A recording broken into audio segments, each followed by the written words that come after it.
This is a reading from the Autobiography of Maria Valtorta. So now, making use of books, and especially one book, he finished the work of attracting me to himself. I told you that, unfortunately, I had never been able to find a priest whom I judged to be a spiritual director. I had found confessors, but not directors. Therefore, after leaving school, I had been left alone for guidance. There were no more spiritual exercises, sermons, or anything else. But Jesus, though seemingly absent, was present and afforded me opportunities to improve my state.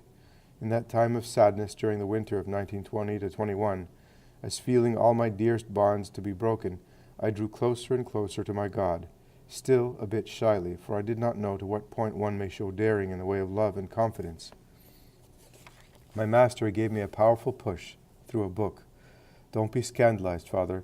It was a book on the index, Fogazzaro's The Saint. My cousin had the Archbishop's permission to read everything. I did not have it then. I have had it for years now, but I use it very little. Then I did not, and thus should not have read that book, which I knew was on the index. In my still weak religiosity, though, I did not have so many scruples, and read it along with all the other works in the collection.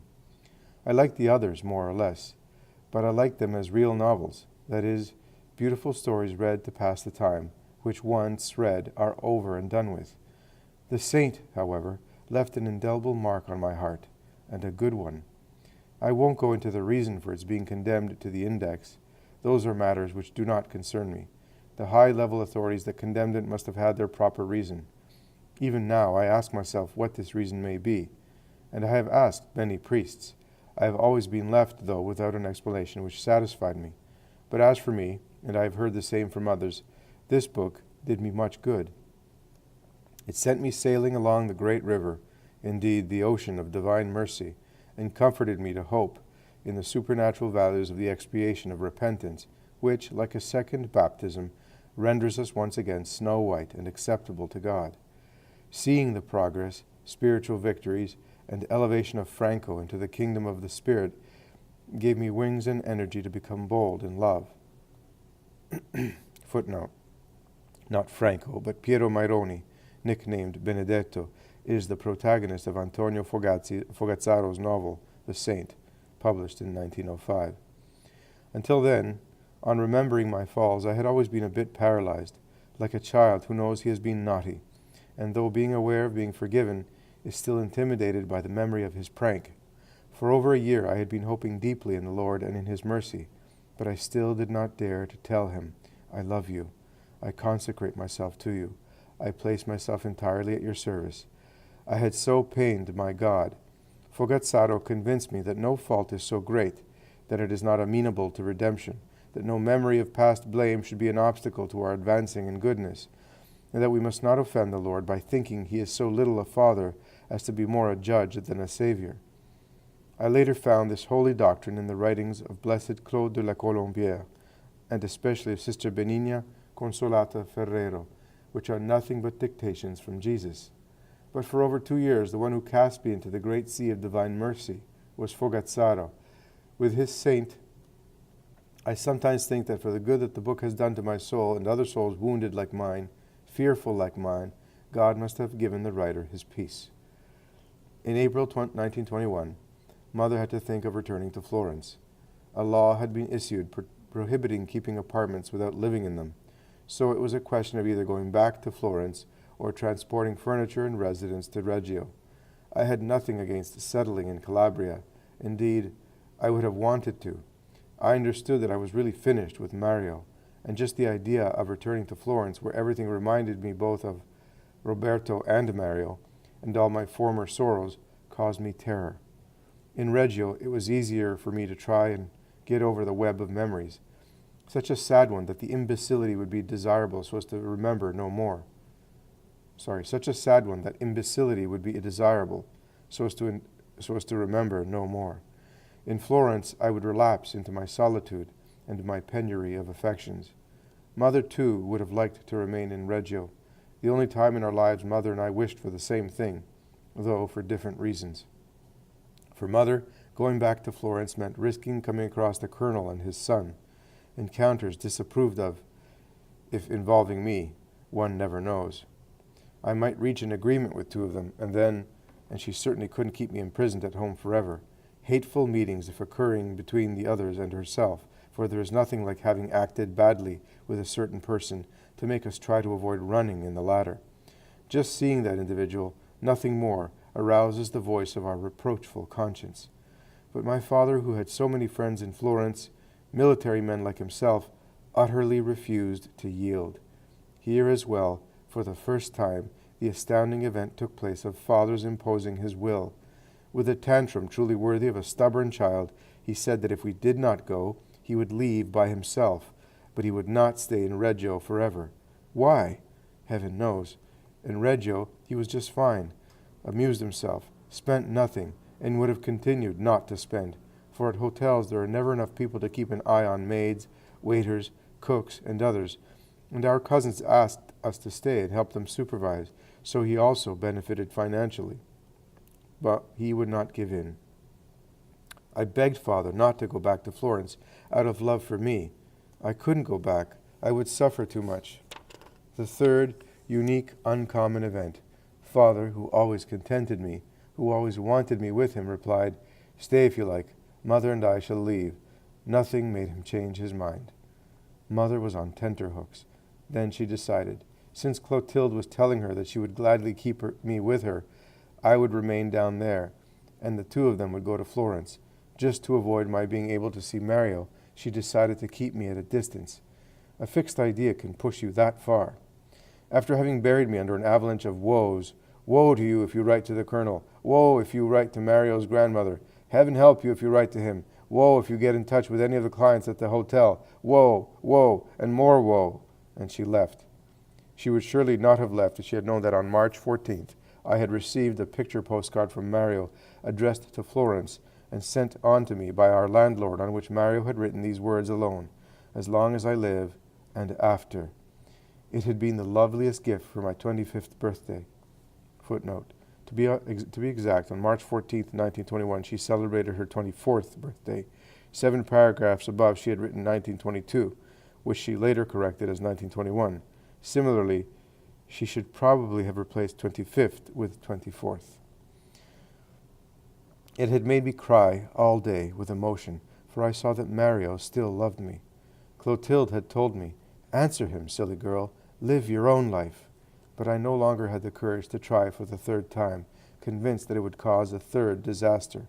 In short, on May 21st, father and mother left. I stayed on with Battista, Clotilde, and Memo.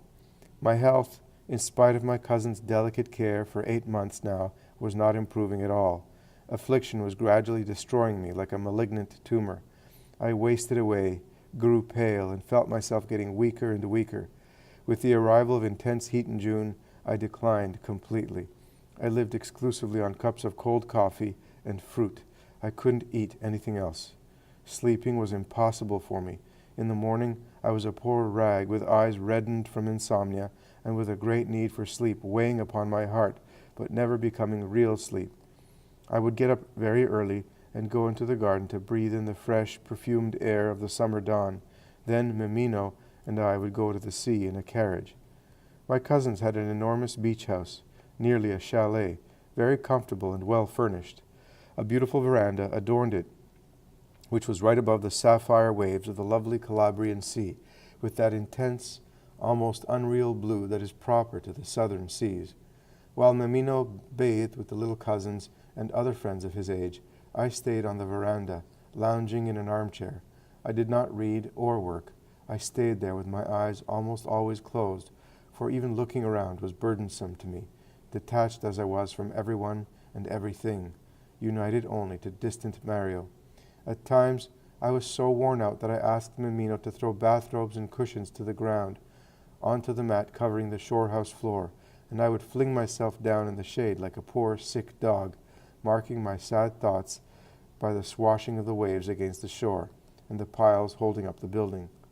The fever, which had never completely disappeared, but which had become reduced in the winter months to a few lines, now returned intensely, more intensely, 37.8 to 38, pain in the spine and on the right side of the abdomen had become acute again. My heart was acting crazier than ever, and I had also come down with an incurable sore throat and cough. Clotilde was impressed. She asked me if I had informed my family. No, I hadn't written at all. What for? She asked if she should notify them. I told her she need not. If I died, it was all the better. I apologized for bothering her that way, but requested that by virtue of her love for me, a real maternal love, she let me die in peace, close to her, who loved me. Clotilde contented me. In my physical decay, however, my psychic life was becoming more intense, alive, and vivid. The more all that was matter collapsed into a growing ruin, the more a sensitivity and lucidity of the psychic forces was accentuated. I told you earlier that since 1910 I had been subject to strange premonitions, which were a real torment for me. In sleep, fragments of the future, or announcements and counsels for the circumstances of life came to me from the reigns of mystery. That dream of 1916 formed part of such manifestations, but this was always in sleep. I had a very sensitive temperament, capable of vibrating to the slightest touches of currents proceeding from other transmitters, shall we say. I therefore perceived with clarity whether a given being was or was not good. My so-called likes and dislikes were and are always borne out by events coming afterwards. It is extremely unlikely that I will be mistaken. The first impression I get is usually exact. Only twice in my life have I erred. Those qualified say that this depends on a set of factors making us like receiving antennas. That must be so. I won't debate it, but pass on, simply adding that I would gladly have done without being so perspicacious and sensitive, such a receiving antenna. Now, in that early summer of 1921, I did not need to sleep to notice strange events. I had the sensation that long threads, or something of the sort, were coming out of my fingers and being hurled into space, and these had hooked up with other similar ones coming from Mario. Not just this, but in addition to feeling that our spirits had become fused in a communion with which no obstacle or human wickedness could impede, I felt that the distance was constantly shrinking, and that, as if I had been hauling a cable aboard a ship, the threads were being gathered in me after having left to search for him, dragging my Mario behind. I have provided some human examples to explain the sensation of the spirit, but I really had that impression of threads going out from me and coming back to me. After having found him, bringing him to me, perhaps they were the soul's faculties issuing forth in rays through the ether in search of his soul, to tell him that I was dying of desire for him. Goodness, who knows? These are mysteries we shall never fully understand as long as we live. Note that I had not answered Mario's picture postcard.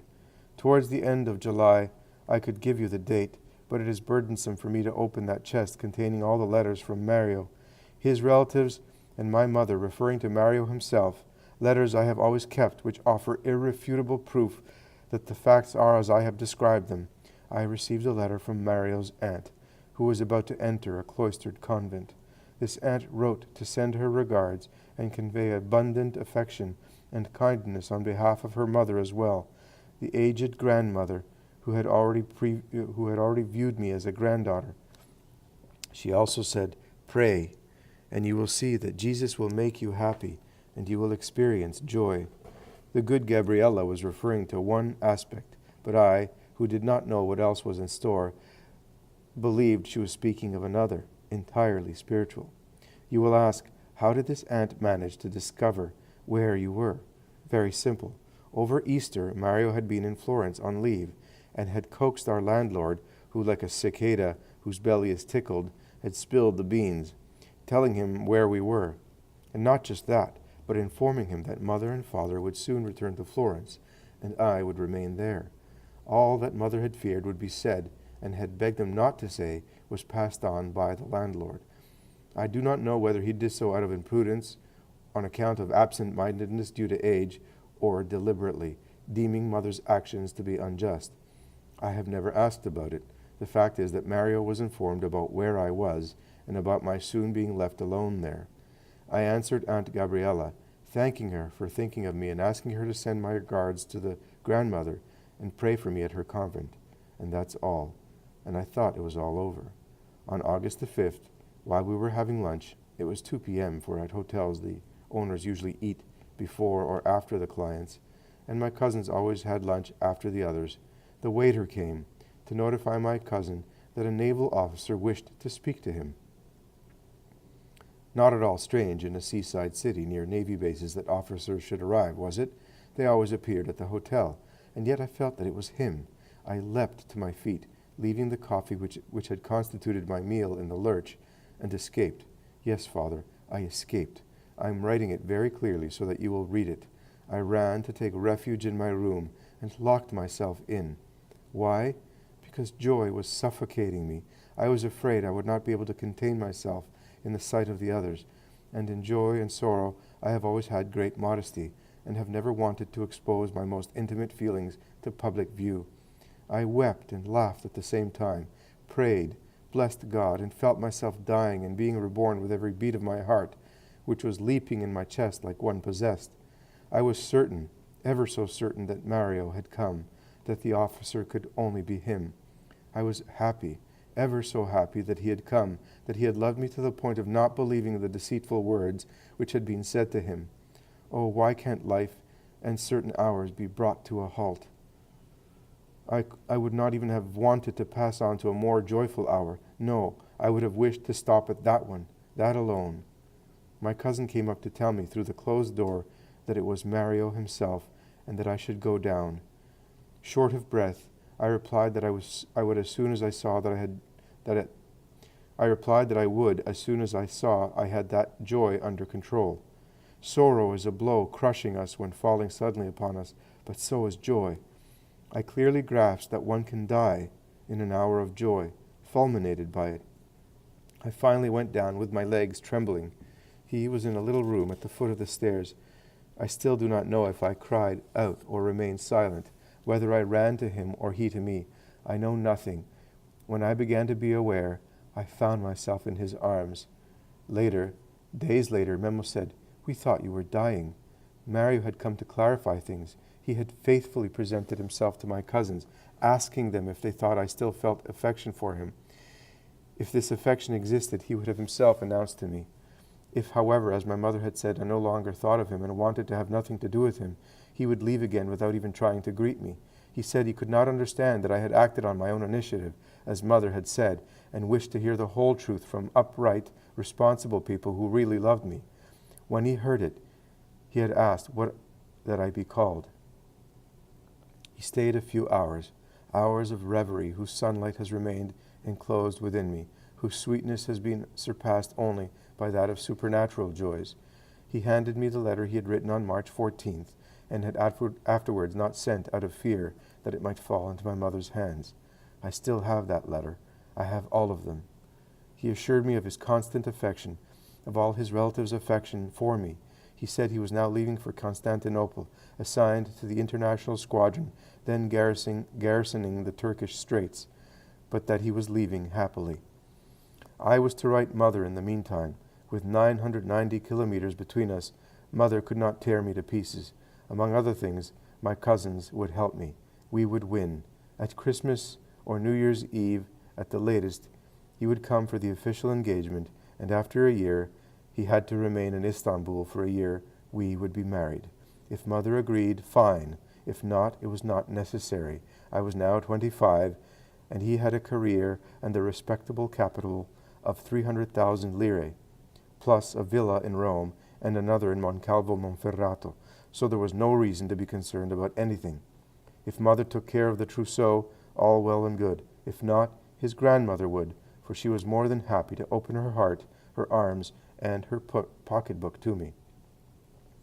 We stayed together for those hours, part of the time while the sun shone in the hotel, afterwards in a carriage under the protection of my cousin's faithful coachman, then back to the hotel until 12 midnight. Then Clotilde, Memo, and I went to accompany him to the station. I was left with the task of writing to Mother, and that's where I erred.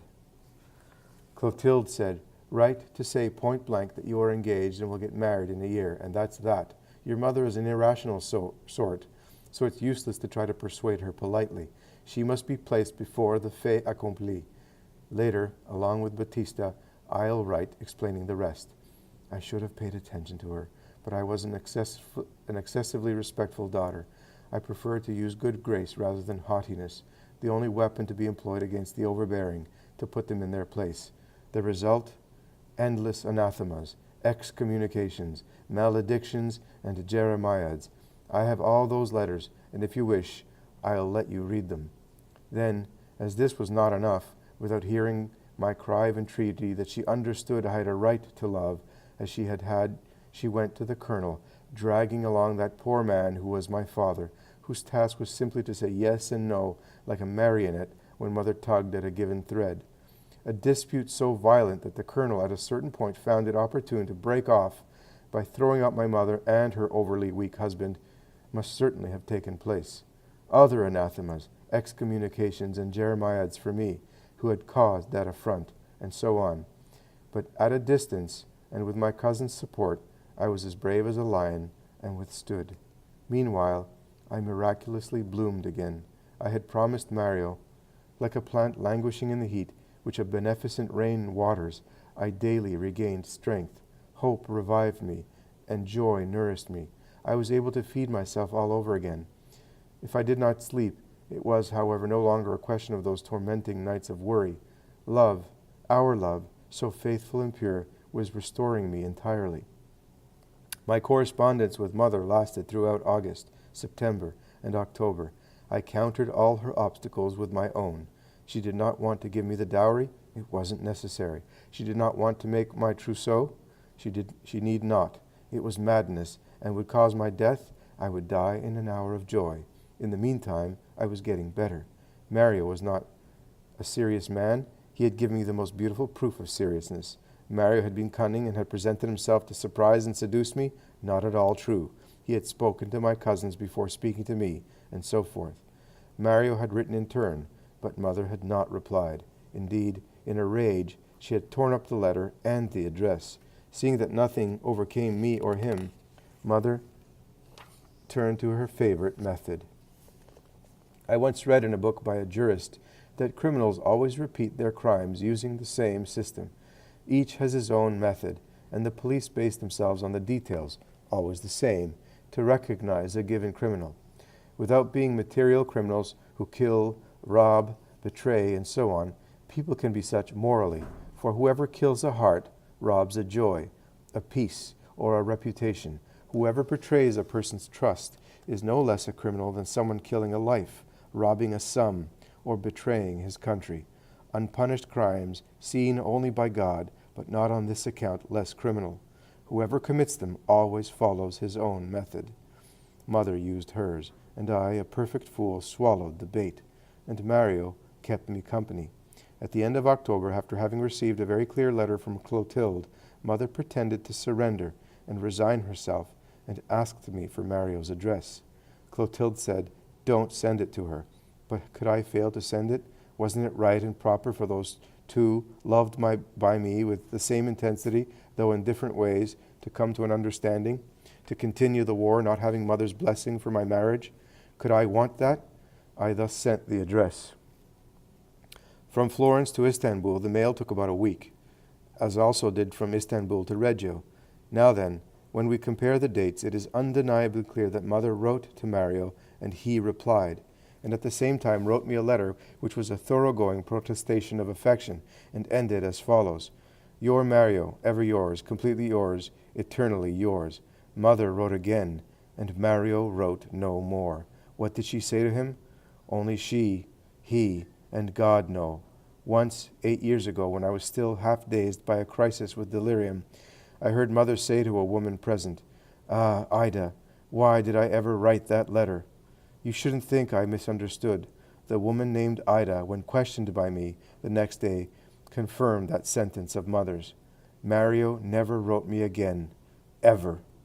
I perceived the same phenomenon which had advised me of his arrival, but in the opposite sense. Towards the end of October, I felt those mysterious threads constantly receding and then breaking. I said so to Clotilde, but she told me to cheer up. Mario was still writing and was so affectionate. Why believe in certain trifles? But when after this his letter of November 6th, received by me on November 13th, he wrote no more, Clotilde was left perplexed. Mother gave herself away from that time on, for she no longer spoke to me of Mario. Following Clotilde's advice, I went on writing to him as if nothing had happened, but my poor letters were not answered any more. I thus arrived at the morning of December 24th. In the evening, there was to be a special dinner. Clotilde and I were busy preparing flowers, glasses, and so forth. A Navy officer arrived. He was passing through. He had to go to Rome to get married. He asked if, in spite of the hour, it was 10:30, he might have some soup and an egg, even if that alone, for he was coming from Taranto, and on the desolate Metaponto line had been unable to eat anything.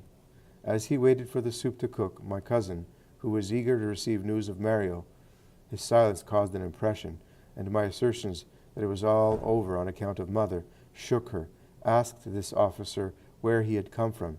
She asked all the Navy officers this. He replied that he had come from Turkey, from the Black Sea, to be exact, for the Black Sea was then entirely under the control of the Inter-Allied Squadron. Ah, is that so? And have you ever been to Constantinople? Yes, recently too, since our torpedo boats go back and forth and often berth in Istanbul. And do you know Lieutenant Mario Ottavi? Who? Ottavino? Why, of course. He's just a little older than I, and we've known each other since our years at the academy. What is he doing now? Is he well? Is he also in Istanbul? Yes, indeed, he's always in Istanbul, since he's on the flagship. Do you know him, madam? Yes, he was our guest here. Clotilde said nothing else, except guest, to provide an avenue for the other to speak freely. I was in a little adjacent room. I could hear, but was not seen by the officer, who thought he was alone with the waiter and the owner. Clotilde insisted. How is he now? He used to write us, but hasn't said a word for some time now. The officer smiled and good-naturedly offered the explanations requested. Well, what can I say, madam? Mario was so serious, sensible. I don't know. I think he had a relationship with a young lady and serious intentions. I don't know what happened, because as I told you with respect to Istanbul, I come and go. But colleagues have told me, you know, our chit-chat, that for 2 months, Mario has been totally changed. First, he had black days in which he was impossible with everyone, and he was so good-natured. Then, well, he's ruining himself with a woman, a Russian, a present the Russian revolution has made us. She says she's a noble and fled to escape death, but I think she's an adventuress. She's very beautiful, but also very corrupt. Just imagine. Father, I shall save you the details not suitable for me to write, or you to read. The officer concluded, Poor Mario, either he has gone mad, or they have driven him mad with something we're ignorant of. And believe me, I'm sorry, because he was a fine lad. Father, have you ever experienced the agony felt when acid is poured on a large burn? I have once. It's a pain that makes one's nerves and hair stand on end. That morning I experienced such pain, but it was my burned soul on which acid was being poured. That was my mother's work. I was sacrificed, and he was ruined.